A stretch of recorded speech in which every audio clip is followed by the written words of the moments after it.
Bueno, buenas tardes.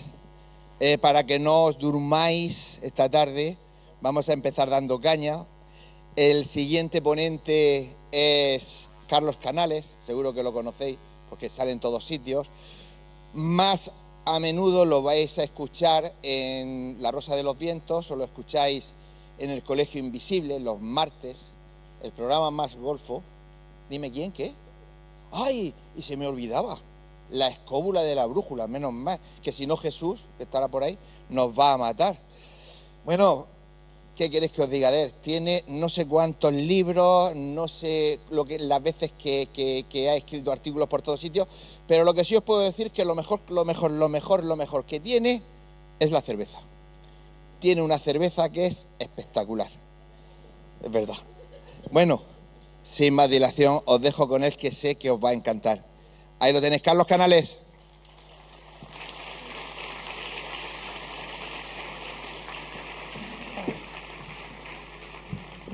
Hola. Bueno, buenas tardes a todos. Luego le pago la cuña publicitaria. A ver, por alguna razón extraña que no conozco, realmente hablo muy pocas veces de lo que es mi profesión en público. Sin embargo, las 3 últimas veces que he hablado de Derecho ha sido aquí en Murcia, lo cual no deja de ser una curiosidad. Así que lo que he decidido es mezclar un poco lo que yo hago con algo de misterio e historias raras.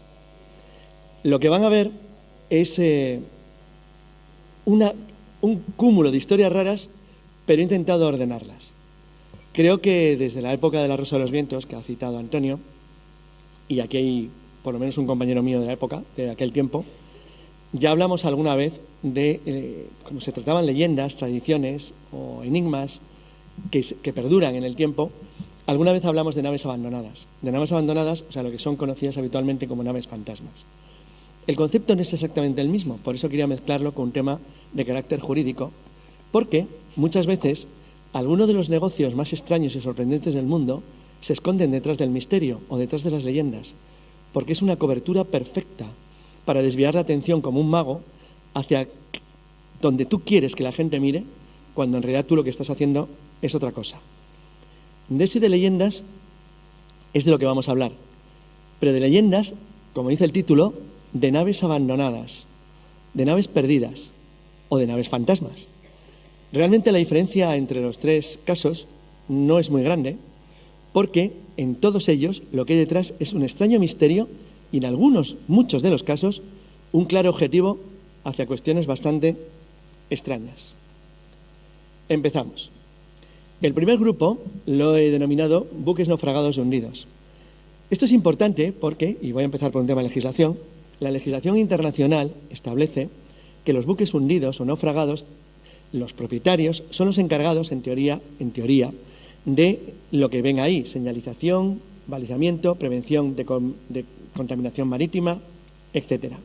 Esto está recogido en España en una ley, la Ley 14/2014, de 24 de julio, que establece cuáles son las obligaciones de los propietarios con cargo a los buques abandonados, localizados o perdidos. Como comprenderán, detrás de lo que es el mayor tráfico comercial del mundo, que es el marítimo, existe un dineral, un enorme interés económico, porque el tráfico mercante ha aumentado en el mundo en los últimos 20 años más de un 200%. Es el sistema de tráfico que más crece. Esto, como van a ver, lo voy a mezclar con extrañas leyendas, porque esto viene de atrás. Empezamos. Esto que están viendo es Bahía de las Isletas, en la Gran Canaria. Es un barco abandonado. De hecho, es un lecho marino que tiene leyendas de cuevas misteriosas y extrañas, con lo cual hacía muchos años ya que la zona era conocida porque desde la época de la llegada de los primeros españoles, en el siglo XV, el lugar ha sido famoso porque cerca del famoso llamado Roque Ceniciento es un lugar tradicional de la aparición de buques fantasma, porque al igual que Costa de Muerte en Galicia, es un lugar de claros barcos perdidos. Fíjense que el detalle es que esta nave, la Mimar 5, encalló en la costa en agosto del 2022. Estaba muy deteriorado por el mar, lo cual es habitual, y por los elementos, y la tripulación la había abandonado al encallar. El barco quedó como una especie de extraño buque fantasma clavado en las rocas durante muchísimo tiempo, y eso que era un buque que se dedicaba precisamente a la localización de pecios hundidos para la Armada Española. Bueno, este interesante caso lo es además porque une la leyenda del lugar, lo que he citado de los barcos hundidos en extrañas circunstancias, en un lugar de oquedades y cuevas, con lo que realmente se aprovechó por parte de la empresa que lo compró para que lo dejaran intacto. Porque si tú rodeas un lugar de leyenda, de misterios y de magia y de miedo, lo que garantizas es que la gente no se acerque. Y era lo que ellos querían. Aparte de todo, el lugar es muy peligroso.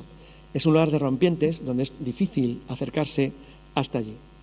La empresa que cogió los restos del barco desplazó hasta allí una grúa de 250 toneladas para desmontar el barco pieza a pieza, mediante una técnica que se llama oxicorte. De ahí salieron casi 1.200 kilómetros de cable de cobre, decenas de toneladas de metal de primera calidad, casi 3 toneladas de madera, infinidad de elementos plásticos fundibles. Esto es un negocio redondo, por lo que las historias de fantasmas se han ido mezclando lentamente con uno de los mayores negocios y menos conocidos que existen en el mundo, que es la apropiación o control de los barcos perdidos y de los barcos fantasma, así como de cualquier tipo de nave abandonada que quede en cualquier lugar del mundo. Porque la propiedad o la capacidad de una nación soberana de ejercer el dominio o el control sobre un barco, salvo una excepción que veremos luego, de los abanderamientos de Estado, hace que un banco fantasma sea un chollo, porque vale millones y millones de euros. Esto que ven es Leyte, Storres y Húavik, en South Georgia, conocida por los argentinos como Isla de San Pedro. En 1982, un negociante argentino de origen ruso, Davidov, descubrió o sabía que había una instalación ballenera abandonada en la zona de las islas Georgias del Sur, está al sur de las Malvinas, muy cerca de la Antártida. De hecho, pertenece actualmente al territorio antártico británico. Allí, en la isla principal, solamente hay una pequeña factoría más que eso, un centro de investigación antártico británico, y en 1982 no había otra cosa. Con lo cual, este chatarrero ilustrado, por decirlo de una manera, descubrió que allí había instalado una factoría un capitán noruego, se llamaba Carl Anton Larsen, que mandaba un barco al Antártico y que hibernó en la zona en 1901 cuando buscaba zonas de aproximación al Polo Sur. Como es bien conocido, el primer hombre que llegó al Polo Sur era noruego, era Roald Amundsen. Amundsen se basó en otros exploradores noruegos anteriores que establecieron una cadena de factorías que se dedicaban básicamente a la explotación de las ballenas. Pero todas esas factorías quedaron abandonadas después de años cuando el comercio de ballena dejó de ser rentable y cuando no merecía la pena ir tan lejos. Bien, Davidov descubrió que toda la zona de las antiguas factorías balleneras, que era una ciudad fantasma, olvidada y perdida, que se encontraba medio tragada por la nieve al sur de un ventisquero, de un glaciar, que está justo al lado contrario en la isla, de donde está la instalación británica, podía ser un negocio redondo. Con lo cual, él aprovechó la historia de la leyenda de la ciudad abandonada para comentarle al gobierno británico si podía llegar a un acuerdo de explotación comercial de los restos de metal que habían allí. Realmente a los británicos les dio igual, no tenían ninguna intención en ir y nadie sabía lo que había, con lo cual le dejaron mano libre para hacer lo que le diera la gana y firmaron un sustancioso contrato que era el mayor pelotazo que se había firmado en Argentina desde la época en la que vivía allí Onassis. Este pelotazo era tan enorme que le permitió a Davidov contratar ni más ni menos que los servicios del almirante Ibizar, que era un portaaviones, un rompehielos de la Armada Argentina, o sea, una nave de Estado, para poder llegar hasta la zona incluso en tiempo de invierno, o sea, en el peor clima imaginable, que allí es el verano, al ser el hemisferio sur, el verano nuestro. Lo hizo, se acercó al lugar, señalizó la posición y la marcó. Pero para el gobierno argentino, la historia de fantasmas en la ciudad abandonada de Anton Larsen y la historia de Davidov, que quería forrarse con la chatarra, le hizo pensar una idea mejor. Y es que algunos asesores de la Armada se dieron cuenta de que era un lugar perfecto para infiltrar una unidad militar en las islas South Georgia que el gobierno argentino reclamaba, al igual que las Malvinas. Es lo que hicieron. La unidad que desembarca en Georgias la mandaba un conocido carnicero y asesino llamado Alfredo Astiz, luego condenado por crímenes durante el periodo de la dictadura argentina, que fue el que lideró la unidad de comandos que desembarcó en Leyte, al sur de Leyte, en la zona donde se encontraba la factoría, a finales de marzo de 1982.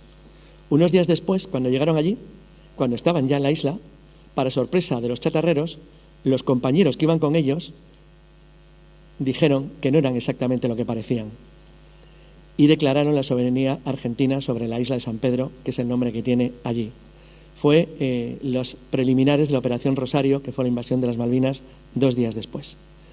Este ejemplo lo pongo porque, como vamos a ver luego cuando veamos los vascos fantasmas puros y duros, todo esto está siendo un maravilloso sistema de ocultamiento de un gigantesco y redondo negocio.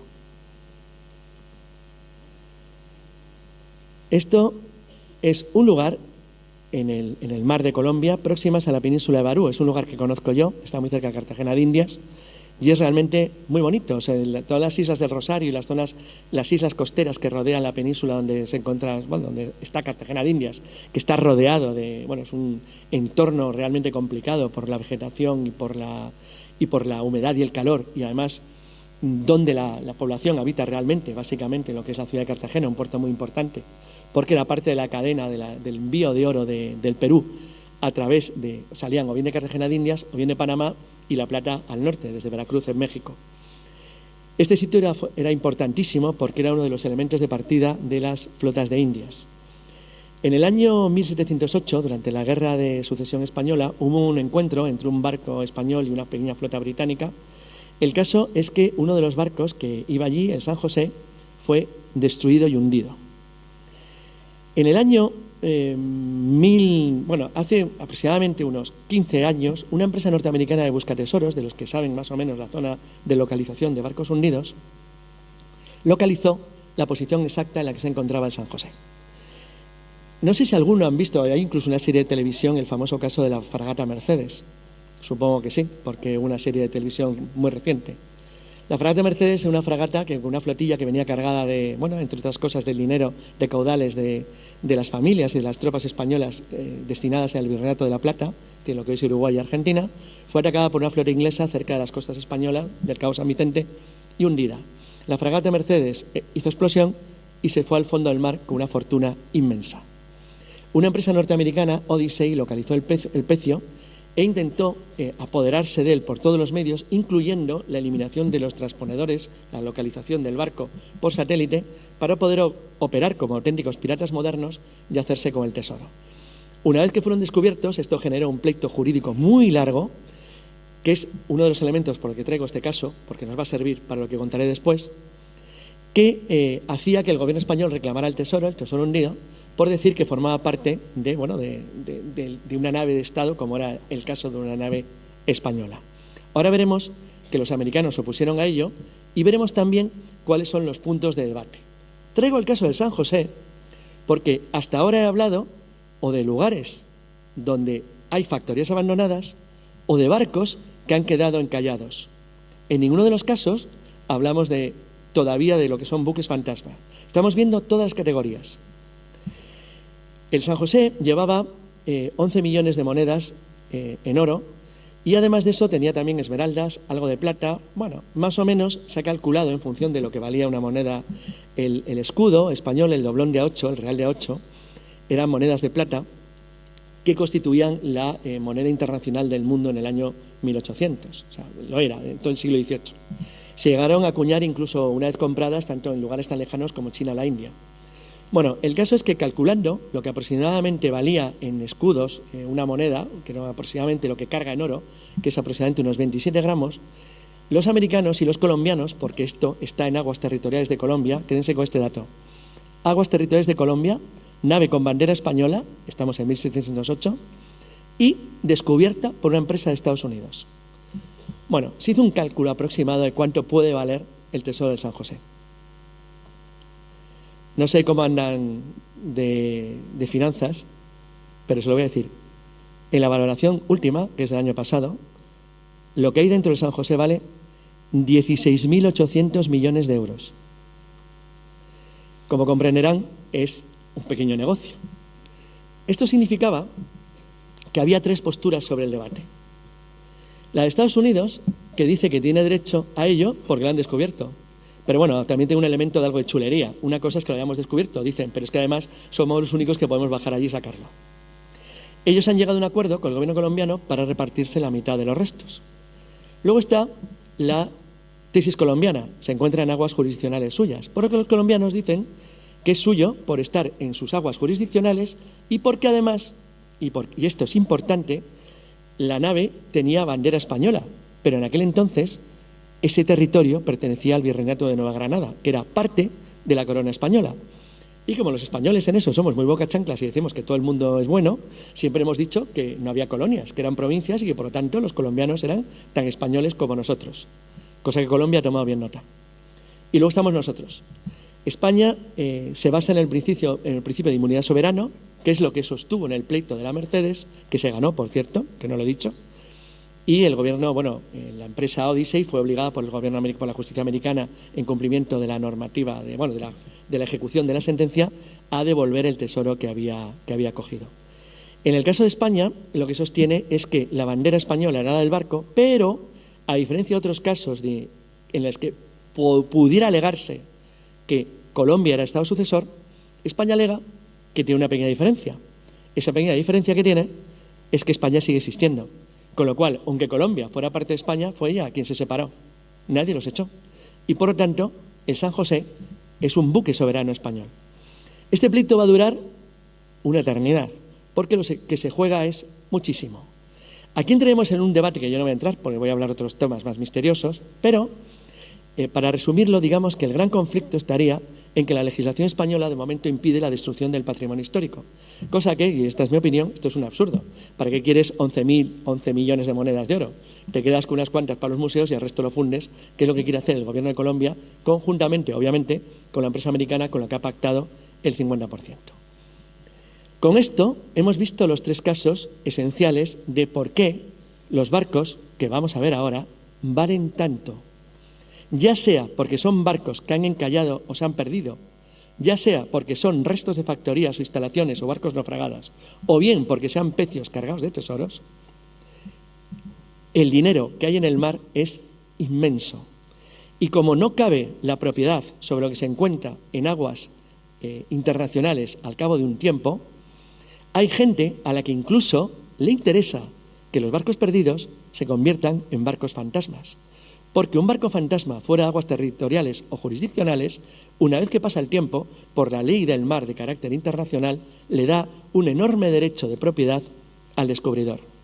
Eso ha hecho que las leyendas de barcos sigan creciendo, pero lo que les van a sorprender es que hay barcos fantasmas de verdad. ¿Por qué icebergs de acero?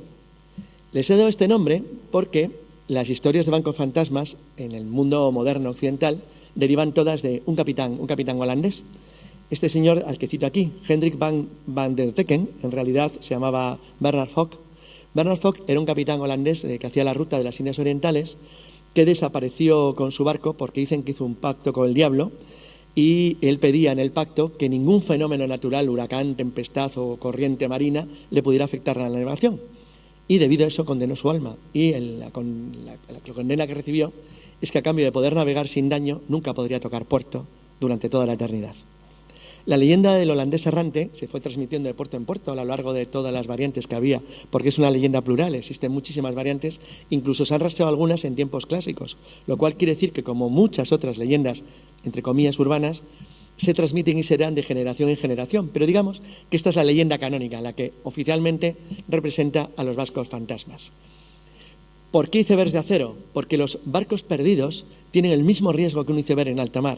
Y de hecho, las autoridades internacionales de seguridad marítima los consideran exactamente iguales, porque al no tener control, su rumbo es errático, van claramente sin destino y pueden constituir un peligro peligrosísimo para la navegación comercial o de cabotaje o pesquera. Esto, ustedes supongo que podrán decir, bueno, un barco fantasma, si es que hay alguno actualmente, pues será algún barquichuelo, algo perdido. Ya verán, ya verán.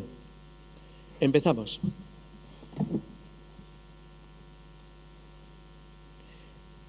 Esto que van a ver fue filmado por la televisión americana, un canal de Chicago, que estaba transmitiendo en el año 1996 unas imágenes, en el año 2016 lo pasaron a la CNN, estaban transmitiendo en uno de los grandes lagos americanos, o sea, una zona de superficie bastante grande, pero tampoco gigantesca.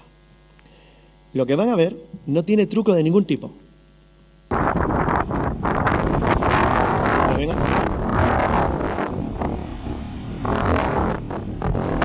última filmación de una nave fantasma. Fue perfectamente filmada. Se calculó la distancia a la que estaba de la costa. No había ningún transmisor de datos, ninguna señal electrónica, ninguna señal de radar, ningún avistamiento aparte de esto. Nunca se encontró ninguna huella, ningún rastro, ningún dato, y nunca volvió a aparecer. Es la última filmación que está viendo vivo del barco fantasma. Es decir, el objeto es real. No hay ninguna alteración en la filmación y la CNN nunca ha entendido qué es lo que ocurrió. Obviamente ha pasado la leyenda porque era la última demostración de que por algunas causas muy extrañas hay barcos que aparecen y desaparecen sin obedecer a ninguna lógica y que no se sabe nada de ellos. En este caso no hay ninguna información, ni de puerto de partida, ni de puerto de llegada, ni de contacto en navegación. Aunque el lago no sea excesivamente grande, sí es lo suficiente para que un barco se pueda mantener oculto durante un tiempo. Pero está en medio de varias rutas aéreas muy importantes, hay vuelos constantes y hay una navegación deportiva y de cabotaje intensísima. Para que se haga una idea, en uno de los puntos está Detroit, en otro lugar está Chicago y enfrente está la zona canadiense que está muy cerca de Toronto, es decir, la zona más habitada de Canadá. Bueno, este caso de extrañísimo barco fantasma era la demostración última, en la última década, de que realmente todavía existen misterios en el mar que están mucho más allá de lo que conocemos. Lo que pasa, y vuelvo al principio, que hay otros intereses. ¿Ven eso que hay ahí? Eso estuvo perdido hasta el 2018, desde el 2009. Tiene 15.000 toneladas. 15.000 toneladas. Es más grande que cualquier buque de la Armada Española menos el Juan Carlos I. Estuvo perdido en el mar durante casi 10 años y apareció una noche, una mañana, así en las costas de Myanmar, en Birmania. Se había perdido en Taiwán, a casi 4.000 kilómetros de distancia. Pero claro, 4.000 kilómetros de distancia, y váyanse un mapa que hay que ir dando vuelta a lo largo de todo Vietnam, bajar hasta abajo Camboya, recorrer la península Malaya, pasar por el estrecho que separa Malasia de Indonesia y seguir navegando hacia la India hasta encallar en una mañana. No lo había visto nadie, absolutamente nadie. Un barco abandonado desde 2009 sin rastro de tripulación, ninguna nota, ninguna información, nada de nada de nada. Todos los sistemas de navegación básicamente funcionaban, estaban intactos. No se ha determinado, se declaró una apertura obviamente judicial de investigación sobre el sucedido en el barco, pero este barco tuvo la desgracia para los buscadores de tesoros flotantes de que era un barco fantasma que acabó encallando. Eso, repito, estuvo en el mar en una de las zonas más transitadas del mundo, pasó por Singapur, por la puerta, directamente. Pasó por las bases militares indias de Nicobar y Can Nicobar, que están armadas hasta los dientes para evitar los conflictos que tienen ellos con, es una especie de barrera futura china. Pasó por toda la cadena de las Islas Spratly, una de las zonas más militarizadas y de presencia naval del mundo, tanto por China como por Filipinas, Vietnam y la propia Taiwán. No lo vio nadie. Pasó al alcance de los sistemas de información de 4 bases de los Estados Unidos, incluyendo la de ACEG, que es la última por la que tuvo que pasar prácticamente enfrente. Pues esto no lo encontró nadie. ¿Ven esa posición?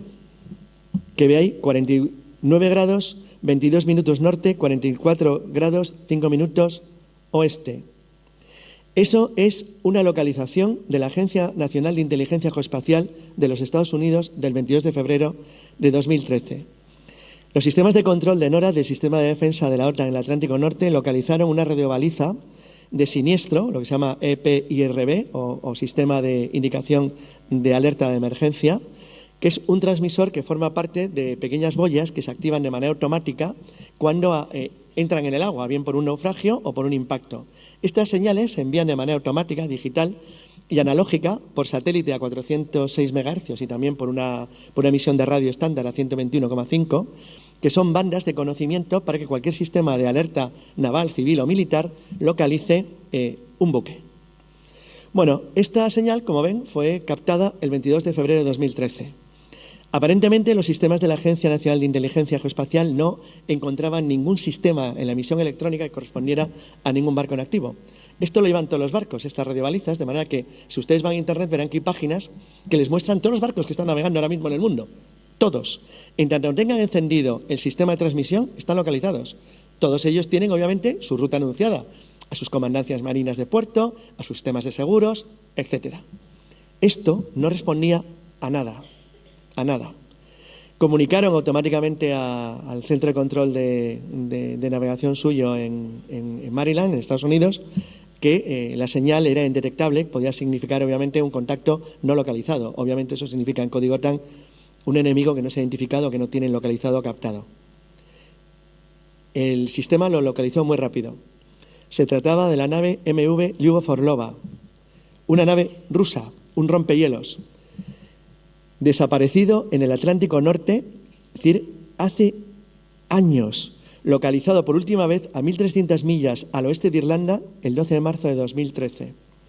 Era una nave abandonada que tenía como origen St. John's, está en Terranova, en Canadá, y que se navegaba hasta República Dominicana. Se perdió durante el camino, pero nunca se perdió.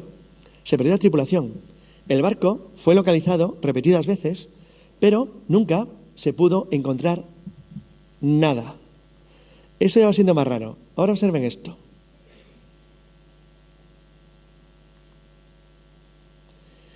Este barco fue encontrado el 19 de diciembre de 2019 en la isla de Sado, cerca de Japón. Era un pesquero de bajura muy deteriorado por el periodo de estancia en alta mar, en el cual se encontraron 5 cadáveres descompuestos y 2 cabezas sin cuerpo. El barco tenía su origen en Corea del Norte, eso no hay ninguna duda. Era un barco pesquero de bajura coreano. Se hizo una investigación por parte del Instituto Británico de Estudios Internacionales, de Chatham House, que hizo una investigación que le había pedido el gobierno de Japón. Intervinieron en ella junto con varios especialistas porque aquí ocurre algo raro. ¿Saben cuántos barcos con estas características y estas extrañas situaciones de cadáveres y muertos dentro se han encontrado en Japón en la última década? 200. Dice, alguien diría, está sobre el Triángulo de la Muerte de Berris. Bueno, el Triángulo de la Muerte de Berris no existe, pero esto sí. ¿Qué significa? Nadie tiene ni idea. En Japón están acostumbrados, y en Corea del Sur, a la intrusión de naves con sistemas electrónicos de vigilancia, de Corea del Norte, incluso de la propia rusa, de la base naval de Vladivostok o desde Kamchatka, pero no están acostumbrados a esto. Esto no tiene ningún sentido. Durante un tiempo llegaron a pensar que eran señuelos, que era alguna forma de intentar infiltrar gente que luego abandonaban los barcos, o que por el contrario se trataba de gente que intentaba huir del régimen de Corea del Norte. Nadie lo sabe, pero es una epidemia, una auténtica plaga, y no tiene ninguna lógica, ningún sentido, pero en este más. ¿Por qué estaban muertos? ¿Por qué las cabezas cortadas no correspondían a los cuerpos? Eso es un detalle importante, pero también es que el que lo haya hecho tiene su guasilla, ¿eh? Tiro el cuerpo, dejo la cabeza, tiro la cabeza, tiro el cuerpo. Afortunadamente todos eran coreanos, con lo cual por lo menos encajaba el ADN un poco. Pero no deja de ser algo extremadamente extraño. En este caso, que es un caso de barcos fantasmas de manual, el problema es que, como he dicho, es una epidemia. O sea, es que ya hay una verdadera costumbre a encontrárselos y no tiene ningún sentido, ninguna lógica, no hay nada aparentemente detrás. Pero al igual que en el caso anterior, que era, como han visto, un carguero muy pesado, no hay ninguna lógica en esto. Imagínense que están en la costa de Irlanda, se van a pasear a sacar el perro para dar una vuelta de madrugada y se encuentran esto. Esto es el MV Alta, que encalló en el año 2018 a 2.000 kilómetros, bueno, es decir, encalló en las costas de Irlanda hace nada, en el 2018, pero este barco había sido visto, había una alerta internacional sobre él, porque fue localizada 2.000 kilómetros al sur de las Islas Bermudas. El problema es que fue visto en las Islas Bermudas en el año 2000, 20 años casi en alta mar. No lo encontró nadie. Hubo dudas de si había sido secuestrado, de si era un intento de justificar por el seguro una pérdida, un pecio, no había sistemas de control electrónico, no había llamadas, no había nada. Tardó años en ser descubierto. Y, como en el caso primero que he contado, esto se convirtió en un negocio terrorífico, porque ha habido una pelea jurídica que ha durado años entre los habitantes del condado costero de Irlanda, donde ha caído, que por las leyes del mar dicen que son sus propietarios, la propiedad antigua del barco, que lo construyó en el año 76, pero que no lo perdió hasta el año 2000, la compañía de seguros, que tuvo que abonar al cabo de un tiempo por la pérdida sin rastro del barco, y los propios lugareños, que dicen que por leyes del mar lo que llega a su casa es suyo y punto.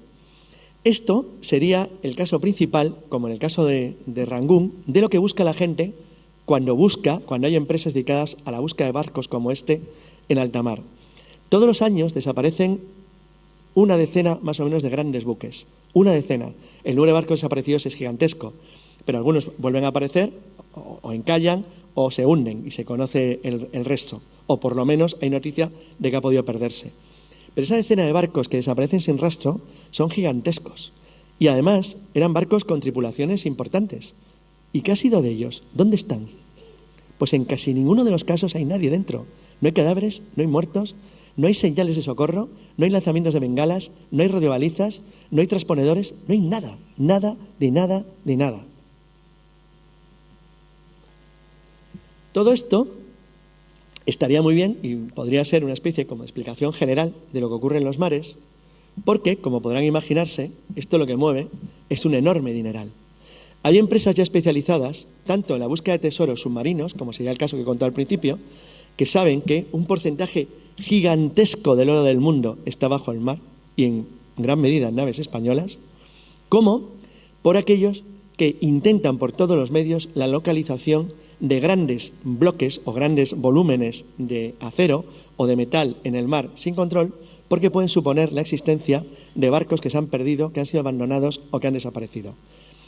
A ver, en los pleitos jurídicos que en ocasiones hay todas las variantes del mundo, desde tripulaciones compradas que abandonan el barco porque el dueño quiere cobrar el seguro y les paga ellos una parte y a lo mejor lo deja abandonado en alta mar, desde gente que trabaja o lleva materiales que no están precisamente dentro de la legalidad, y no hablo necesariamente de droga, puede ser, sobre todo son armas, pero también puede ser droga o cualquier otro elemento, hasta las cuestiones más raras que ustedes se puedan imaginar, desde tráfico ilegal de petróleo, barcos que no declaran las cargas que llevan y que se venden en alta mar, cambian de bandera, de país, de todo, de legislación, directamente en el mar, y en algunos casos son directamente abandonados, hasta expertos cazadores de grandes barcos que saben que, si los localizan, tienen toneladas y toneladas de acero de primera calidad, miles de kilómetros de cable de cobre, toneladas de madera y toneladas de plásticos y otro tipo de metales.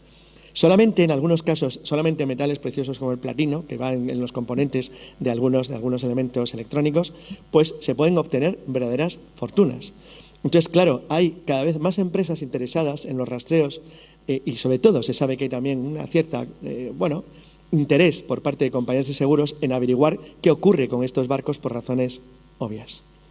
Todo esto está ahora mismo en un mundo bastante extraño e interesante, porque, como han visto, en algunos de los casos no hay ninguna explicación a por qué barcos de más de 5 o 10.000 toneladas vagan por el mar durante años y años y años.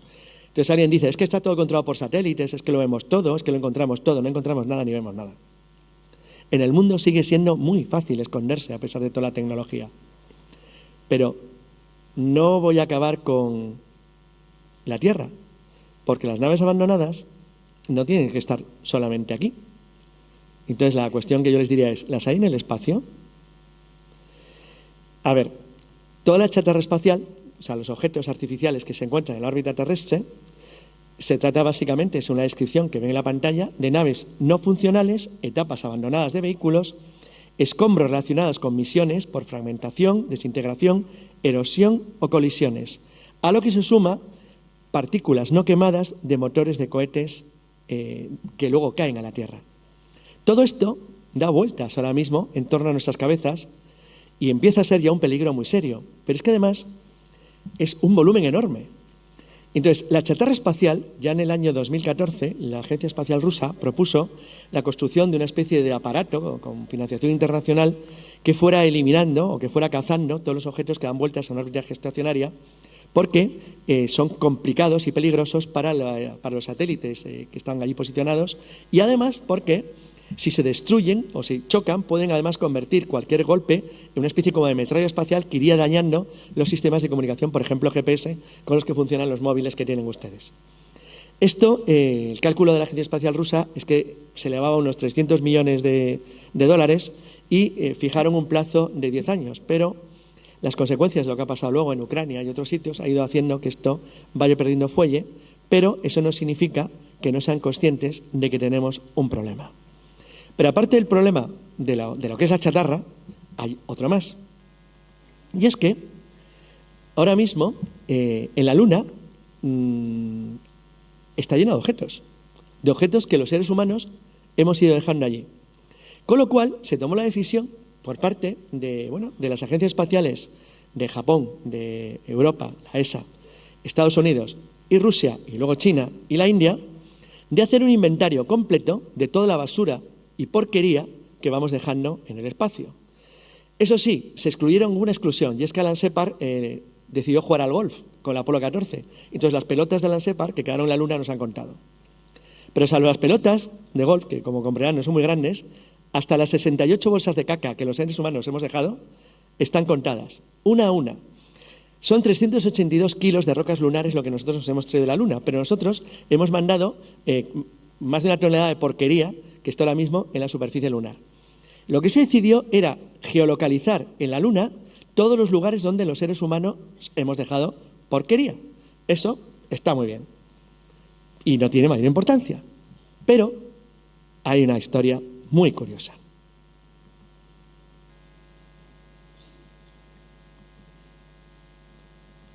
Esto que ven es el Lunokhod 2.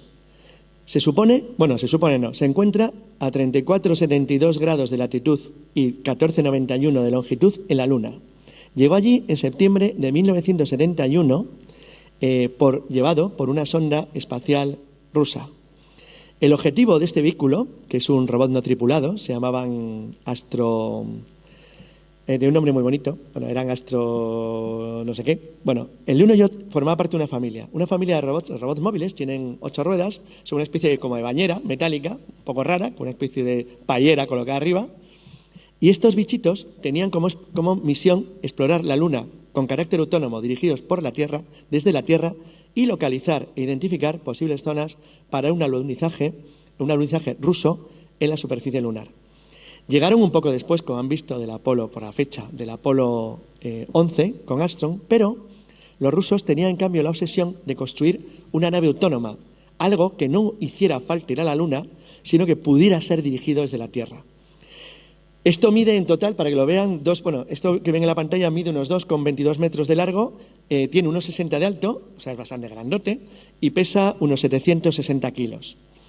En realidad, cada uno de ellos estaba programado para tener una actividad de por lo menos unos 10-20 kilómetros de recorrido, se podía pensar que incluso más, y que pudieran mandar imágenes de televisión, así como fotografías panorámicas de la zona en la que llegaron o que iban a rastrear, que suponía aproximadamente unos 80.000 metros cuadrados. La misión fue un éxito notable.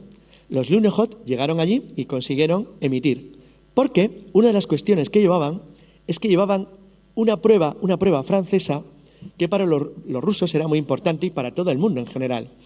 Y es que los franceses habían equipado la nave rusa, soviética, con un sistema de espejos que podía reflejar un láser lanzado desde la Tierra para calcular la distancia exacta de la Tierra a la Luna, cosa que nunca se había medido con tal precisión. El caso, y voy a resumir un poco, que la Lunokhod se perdió. Se perdió por el tiempo, perdió la batería, acabó perdiendo su funcionalidad y desapareció. El polvo de la Luna es muy corrosivo, por lo que se fue dañando, se estropeó, y aunque más o menos se sabe en qué zona tenía que estar, se la perdió la pista completamente. Sin embargo, a principios del siglo XXI, debido a las presiones que tenía la NASA por parte de la opinión pública, diciéndoles que de una puñetera vez que demostraran que los americanos se habían ido a la Luna y que las pruebas estaban allí, cosa que las sondas indias ya habían demostrado con unas fotografías de alta definición muy buenas de las zonas de alunizaje de las misiones Apolo. Una de las sondas americanas, la Lunar Reconnaissance Orbiter, la LRO, en 2009 trazó unas fotografías de alta precisión de la superficie lunar. Esas fotografías se reparten normalmente al mundo académico especializado y cayeron en manos un departamento de investigación de astrofísica y del espacio de la Universidad de California en San Diego. Bueno, lo curioso es que pues supongo que becarios con poco tiempo y que tenían mucho que hacer, se dieron cuenta de que veían ahí una cosita muy rara, eso que está marcado, y no era una cagada de mosca, era otra cosa. Entonces dijeron, esto es algo raro. Entonces pidieron que se desampliara, que se le diera fotografías de la máxima definición de la zona en la que se encontraba con el recorrido de la sonda. Y vieron que había marcas en el suelo, que es eso que está marcado así, a rayas, muy raras. Entonces, esas marcas en el suelo tenían algunos puntos que aparentemente parecían como pequeños agujeros más amplios, como si algo muy pesado se hubiera parado, como ven a la derecha, de una manera más tiempo.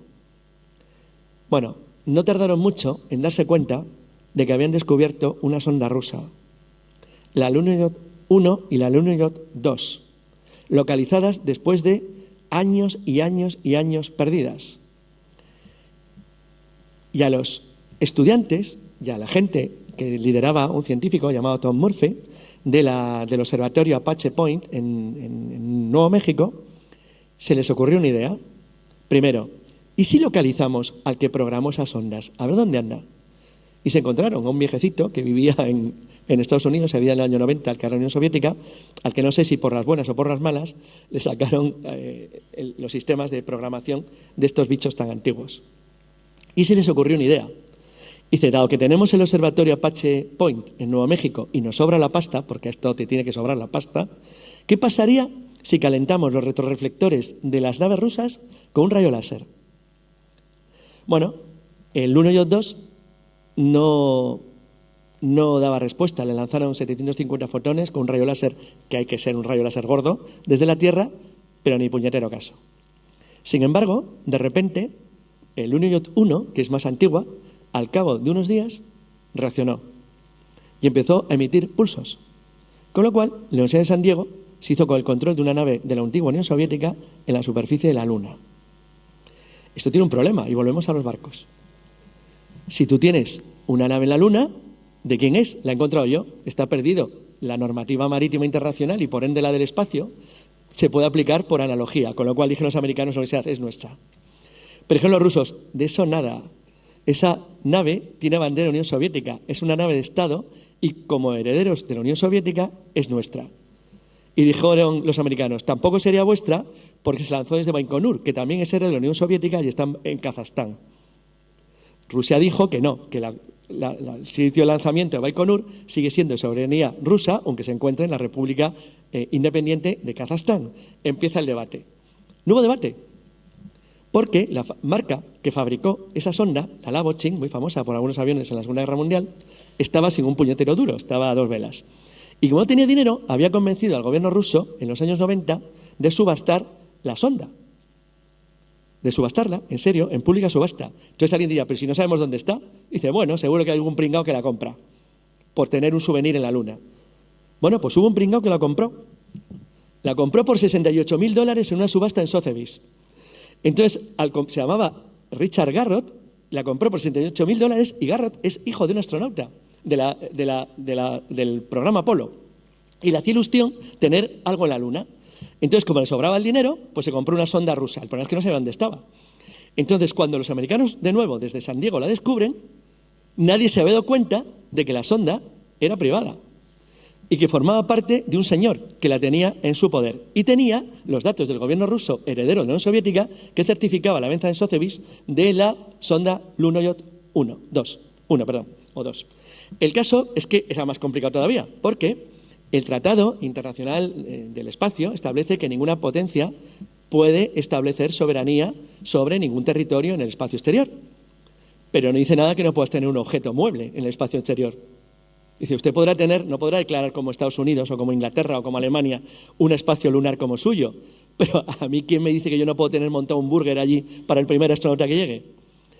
Así que Garrod, que es el único propietario reconocido de un objeto sobre la superficie lunar, dice que en el caso de que se llegue a la Luna, él podrá tener derecho a una parcela sobre el terreno por usucapión. Lleva ahí tanto tiempo que todo ese terreno, utilizando la analogía de la famosa carrera de Oklahoma de los Estados Unidos en 1889, el que primero llega y marca el territorio lo convierte en suyo. Entonces le dijeron, bueno, es que usted no puede declarar soberanía nacional. Y yo no declaro soberanía nacional, yo lo que digo que es mío. Habrá que fijar el radio, y entonces él fija como radio el circuito que hizo de recorrido la Lunoyot durante su estancia en la Luna, durante el tiempo que le duró la batería. Este pequeño disparate que cuento como final, lo cuento porque tanto el caso de las naves fantasmas abandonadas como las naves fantasmas abandonadas en el espacio, como la chatarra espacial, se están convirtiendo en uno de los futuros grandes negocios del mundo. Pero conviene que no se sepa. Con lo cual, lo que se disfraza es de todo tipo de chorradas. Tú dices que la Luna no existe, que es una mortadela pegada en un domo. O dices que la Tierra es plana y que no hay barcos y que hay un muro en la Antártida donde no llega nada. Entonces, con eso tú vas ocultando el negocio gigantesco que se está empezando a establecer sobre la posibilidad de lo que hay en la Luna. Imaginemos que Garrod consigue demostrar que ese territorio es suyo y ahí hay helio 3. O cualquier otra cosa que se pueda encontrar en la Luna. O abre un precedente. Porque ahí hay gente que está muy interesada en que se vaya abriendo este precedente. Porque después de Garrod, los indios pueden decir, no, es que yo le vendí mi sonda que está en el polo sur de la Luna, no es mía, ya no es de Estado, se la vendí a una empresa de la India, que son los dueños, mire, se lo he vendido, aquí están los datos. Y la empresa de la India te dice que es dueña de una zona en la que hay unas cuevas, tal, lo que sea. Esto puede ir generando un futuro de modelo de negocio espacial que hay muchísima gente interesada en que se vaya abriendo y vaya generando un nuevo camino. Porque en el caso de los grandes buques metálicos, gigantescos, abandonados, por cierto, los propios icebergs son otro negocio futuro.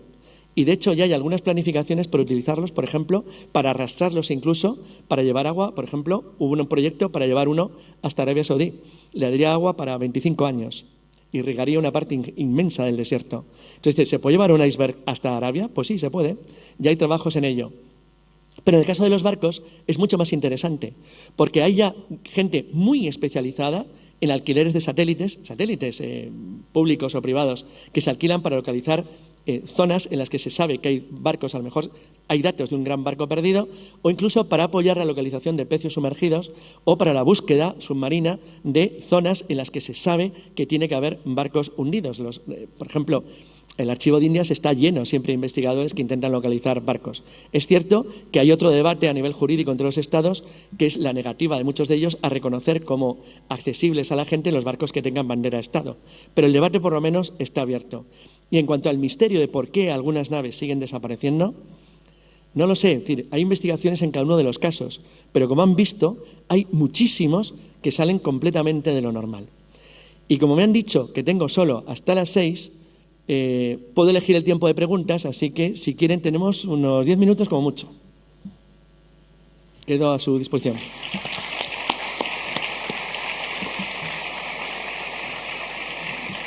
Hay que ver qué honrado que eres, qué control llevas. Pues aprovechar, preguntas. ¿Quién alza la mano? ¿Quién busca preguntas? ¿No vamos a dar más café? ¿Nadie tiene nada que preguntar? Hombre, aquí delante. Espera, que te van a dar un micro. Pero si te dan el micro te escuchamos mejor. Buenas tardes. Hola. Ahora.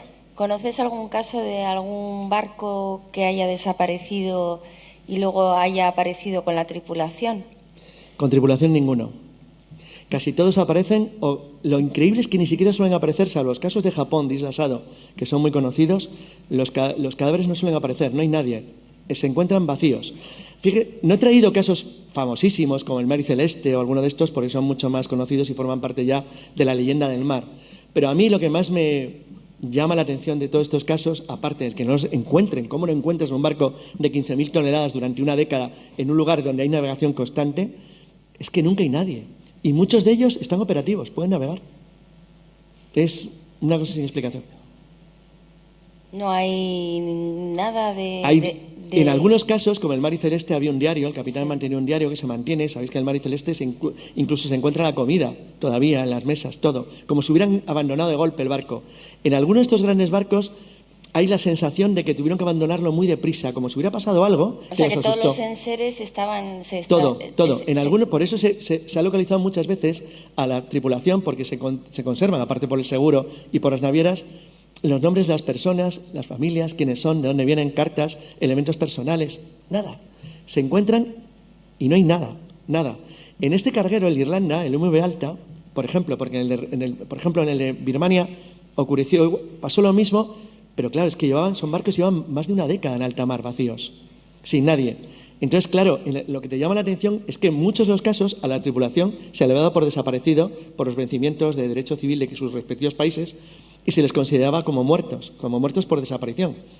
Eso obviamente legalmente no se altera, pero el susto para la familia cuando dices de repente que el barco ha aparecido es extraño, como mínimo.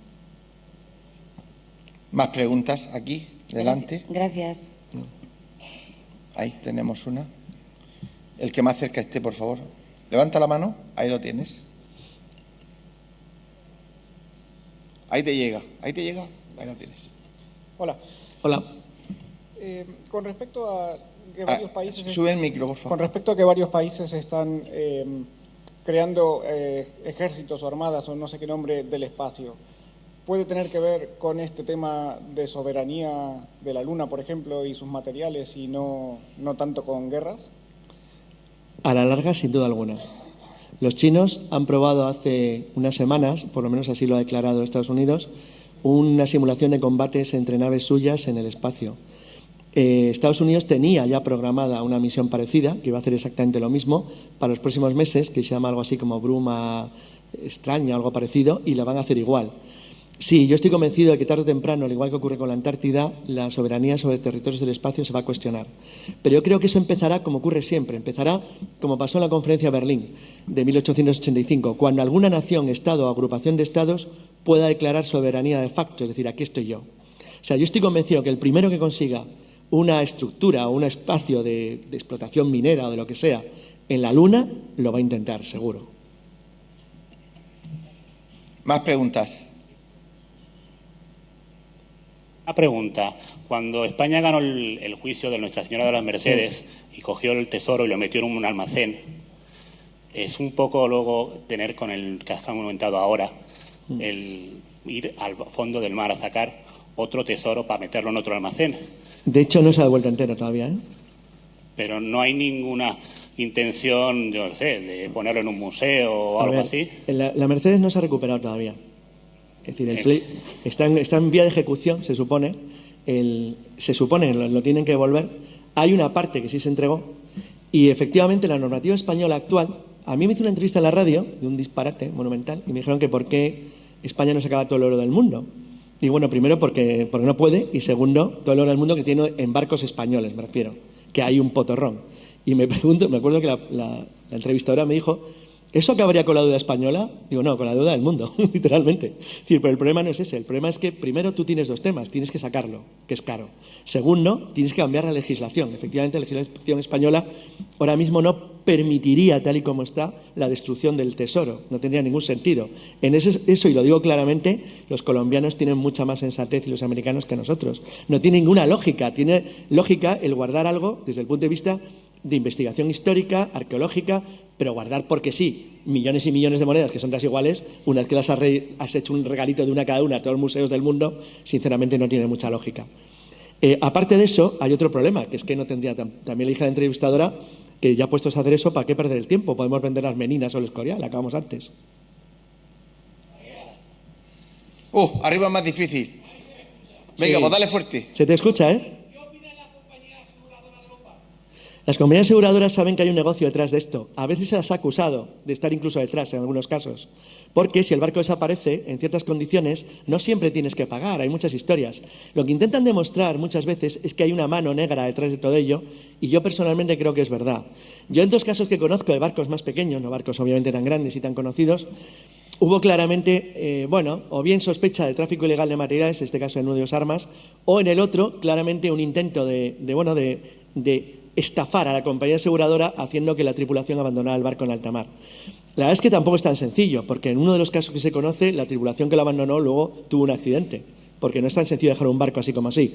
Desde luego la responsabilidad penal es gravísima, como comprenderá cualquiera, pero las compañías de seguro están convencidas que en algunos de los casos, claro que hay una mano negra detrás. Otra cosa es que eso hay que demostrarlo, y luego, aparte de todo, hay otra historia, y es que en algunos de los casos, de verdad, como el del Orlova, que era un buque de la Unión Soviética, un rompehielos, ese no tiene lógica alguna. Es absolutamente absurdo. Y sigue desaparecido, es un buque que sigue desaparecido. O sea, las últimas emisiones radioeléctricas se captaron en 2013, pero frecuentemente aparecen marcas de su baliza, que tenía que estar por otro lado sin batería, totalmente agotada hace siglos, y ahí sigue marcando. Y de hecho, la que encontró el Instituto de Investigación Geoespacial de Estados Unidos no es ninguna broma, eso no son gente precisamente aficionada, y siguen muy, muy alucinados. Es uno de los casos para mí más raros. Conozco como unos 7 o 8 parecidos, los hay muy, muy raros. ¿Una más? Por ahí he dicho aquí, pero no sé dónde. ¿Dónde es aquí? Ahí, ¿qué es ahí? ¿A la izquierda? Ah, bien. No, Ahí, no, ahí, no. a la izquierda, Ahí, izquierda. ahí atrás. Ah, pues hay 2. Sí. Buenas. A ver, quería preguntarte, no sé si tienes constancia de quién es Ángeles Durán, que se proclamó la dueña del sol, una gallega. No te he entendido. Hay una gallega que se autoproclamó la dueña del sol. Ah, sí, lo de la... Bueno, también hay un chileno que tiene la luna en patente, no tiene ningún valor. Claro, eso es lo que te quería preguntar. No, si tú puedes declararte, yo tengo un pie cuadrado en Marte, pero no tiene mucha utilidad. Vale, pues ya está. Muchas gracias. Hay tiempo para una más. Sí, había alguien ahí. Había alguien por ahí también que lo estaba pidiendo. No sabemos dónde. Bueno, sí. Bueno. ¿Quién era ahí? Allí, en ese lado hay una persona con mano levantada. No lo veía ya. A tu izquierda. Sí, ya lo he visto. Hola, Carlos. Hola. Bueno, te voy a preguntar como abogado, no tiene que ver con este tema, pero es que ¿hay algún tipo de jurisdicción si se cometiera un asesinato en el espacio? Por ejemplo, a un ruso lo matan en una estación, por ejemplo, americana. ¿Cómo se solucionaría ese tema? Se ha planteado ya en novelas, y es verdad, existe. A ver, si te matan en la nave espacial china, aparte que el gobierno lo ocultará y no te enterarás, si lo hacen en la Estación Espacial Universal, la legislación que afecta es la de un territorio de jurisdicción de Naciones Unidas, igual, equivalente. Hay una especie de equivalencia. Con lo cual, en realidad, tú serías juzgado y condenado, es decir, como no habría en principio ninguna normativa sobre el tema, habría que ver la nacionalidad del supuesto asesino, si es que se encuentra, y de la víctima, de dónde es. La verdad es que es un caso que no se ha planteado nunca, pero para mí es muy similar al caso de muertos que eso ha habido, o crímenes en las estaciones en la Antártida. En la Antártida no cabe jurisdicción nacional alguna, y de hecho la única unidad que mantiene, hace poco había un incidente en una base antártica, ya ha tenido que intervenir la única unidad, ligeramente entre comillas, armada que la zona, que es la policía militar de una base americana en McMurdo, que tuvo que ser desplazada al lugar para detener y poner a disposición de las autoridades a la persona que había cometido el crimen. La verdad es que es un caso interesante. Yo entiendo que en principio, al no haber soberanía en el espacio, habría que abrir algún sistema de jurisdicción internacional, me imagino. La verdad es que es un caso curioso. Mira, estaría bien mirarlo. Voy a mirar, por pura curiosidad.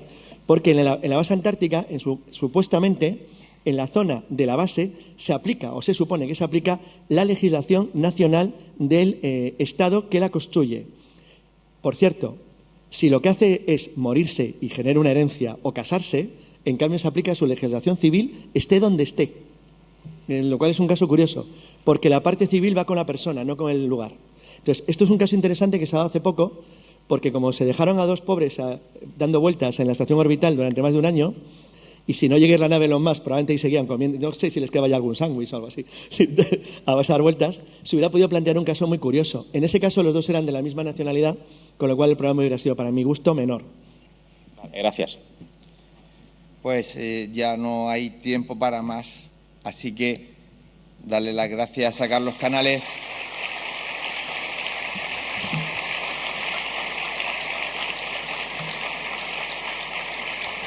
Pues gracias a todos. Y esto es para ti. Vamos a ver.